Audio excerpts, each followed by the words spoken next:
Good morning, readers. Today is Friday, May 7th, and you're listening to First Chapter Fridays, presented by the Baker Free Library. My name is Juliana, and I am the library's Youth Services librarian. Welcome to this week's program. To skip this introduction, please jump ahead to the next segment. Every Friday, I'll be sharing the first chapter of a middle grade book with you. Middle grade books are designed for readers aged 8 to 12, but they can be enjoyed by readers of every age. We hope that this program will introduce you to authors and titles you've never read or considered before. If you like today's chapter, you can place a reserve on the featured book using the library's catalog or by calling the library at 224-7113. If you'd like something to do while you listen, head to the library's website, bobakerfreelibrary.org. On the For Kids page, listed under Events and Programs, you'll find a link to an active listening worksheet that you can download and print. While you're listening today, jot down any thoughts, questions, or ideas you have about the story. You can also doodle, pick up your room, build with Legos, or work on a craft project while you listen. All right, let's jump into today's story.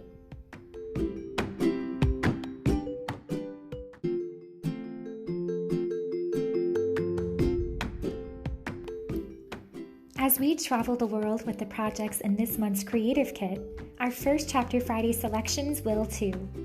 Today, travel back in time to meet Esperanza Ortega, a young girl who leaves her home in Mexico to travel with her family to the United States in the years leading up to the Great Depression. This is Esperanza Rising by Pam Muñoz Ryan. Esperanza Ortega possesses all the treasures a young girl could want.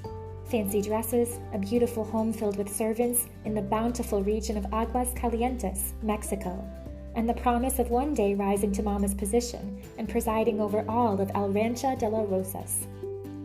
But a sudden tragedy shatters that dream, forcing Esperanza and Mama to flee to California and settle in a Mexican farm labor camp. There, they confront the challenges of hard work, acceptance by their own people, and economic difficulties brought on by the Great Depression. When Mama falls ill and a strike for better working conditions threatens to uproot their new life, Esperanza must relinquish her hold on the past and learn to embrace a future ripe with the riches of family and community. Want to hear more of this story? Let's begin reading Esperanza Rising by Pam Muñoz Ryan.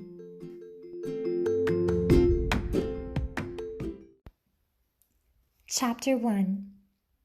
Aguascalientes, Mexico, 1924. Our land is alive, Esperanza, said Papa, taking her small hand as they walked through the gentle slopes of the vineyard. Leafy green vines draped the arbors, and the grapes were ready to drop. Esperanza was 6 years old and loved to walk with her Papa through the winding rows, gazing up at him and watching his eyes dance with love for the land. This whole valley breathes and lives, he said, sweeping his arm toward the distant mountains that guarded them. It gives us the grapes, and then they welcome us. He gently touched a wild tendril that reached into the row, as if it had been waiting to shake his hand. He picked up a handful of earth and studied it. Did you know that when you lie down on the land, you can feel it breathe, that you can feel its heart beating? Papi, I want to feel it, said Esperanza. Come. They walked to the end of the row, where the incline of the land formed a grassy swell. Papa lay down on his stomach and looked up at her, patting the ground next to him. Esperanza smoothed her dress and knelt down. Then, like a caterpillar, she slowly inched flat next to him, their faces looking at each other. The warm sun pressed on one of Esperanza's cheeks, and the warm earth on the other. She giggled. Shh, he said. You can only feel the earth's heartbeat when you are still and quiet. She swallowed her laughter and after a moment said, I can't hear it, Papi. Wait a little while and the fruit will fall into your hand. You must be patient, Esperanza. She waited and lay silent, watching Papa's eyes. And then she felt it, softly at first, a gentle thumping, then stronger, a resounding thud, thud, thud against her body. She could hear it too, the beat rushing in her ears. She stared at Papa, not wanting to say a word, not wanting to lose the sound, not wanting to forget the feel of the heart of the valley. She pressed closer to the ground until her body was breathing with the earth's and with Papa's, the three hearts beating together. She smiled at Papa, not needing to talk, her eyes saying everything, and his smile answered hers, telling her that he knew she had felt it. Las uvas, grapes. 6 years later. Papa handed Esperanza the knife. The short blade was curved like a scythe, its fat wooden handle fitting snugly in her palm.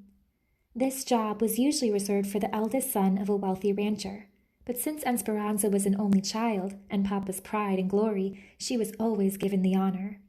Last night she had watched Papa sharpen the knife back and forth across a stone, so she knew the tool was edged like a razor. "Cuidate los dedos," said Papa. "Watch your fingers." The August sun promised a dry afternoon in Aguas Calientes, Mexico. Everyone who lived and worked on El Rancho de las Rosas was gathered at the edge of the field. Esperanza's family, the house servants in their long white aprons, the vaqueros already sitting on their horses ready to ride out to the cattle, and 50 or 60 campesinos, straw hats in their hands, holding their own knives ready. They were covered top to bottom in long-sleeve shirts, baggy pants tied at the ankles with string, and bandanas wrapped around their foreheads and necks to protect them from the sun, the dust, and the spiders. Esperanza, on the other hand, wore a light silk dress that stopped above her summer boots, and no hat. On top of her head, a wide satin ribbon was tied in a big bow, the tails trailing in her long black hair. The clusters were heavy on the vine and ready to deliver. Esperanza's parents, Ramona and Sixto Ortega, stood nearby. Mama, tall and elegant, her hair in the usual braided wreath that crowned her head, and Papa, barely taller than Mama, his graying mustache twisted up at the sides. He swept his hand toward the grapevines, signaling Esperanza. When she walked toward the arbors and glanced back at her parents, they both smiled and nodded, encouraging her forward. When she reached the vines, she separated the leaves and carefully grasped a thick stem. She put the knife to it, and with a quick swipe, the heavy cluster of grapes dropped into her waiting hand. Esperanza walked back to Papa and handed him the fruit. Papa kissed it and held it up for all to see. "Harvest," said Papa. "Ole, ole," a cheer crowded around him. The campesinos, the field workers, spread out over the land and began the task of reaping the fields. Esperanza stood between Mama and Papa, with her arms linked to theirs, and admired the activity of the workers. "Papi, this is my favorite time of year," she said, watching the brightly colored shirts of the workers slowly moving among the arbors. Wagons rattled back and forth from the fields to the big barns where the grapes would be stored until they went to the winery. "Is the reason because when the picking is done, it will be someone's birthday and time for a big fiesta?" Papa asked. Esperanza smiled. When the grapes delivered their harvest, she always turned another year. This year, she would be 13. The picking would take weeks, and then, like every other year, Mama and Papa would host a fiesta for the harvest and for her birthday.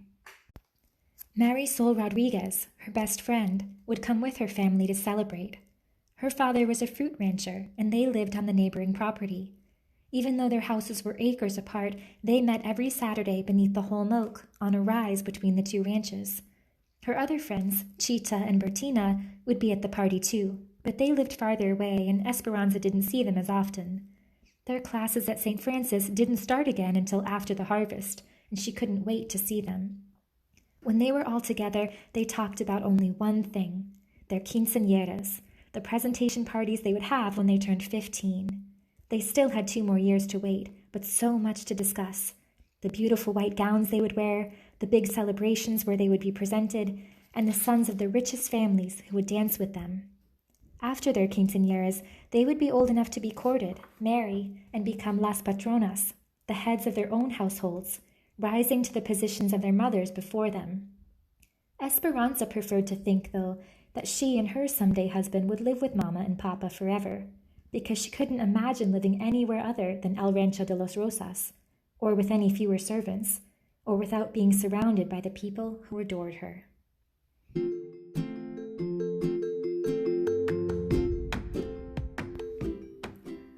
And that's where we'll stop for today, readers.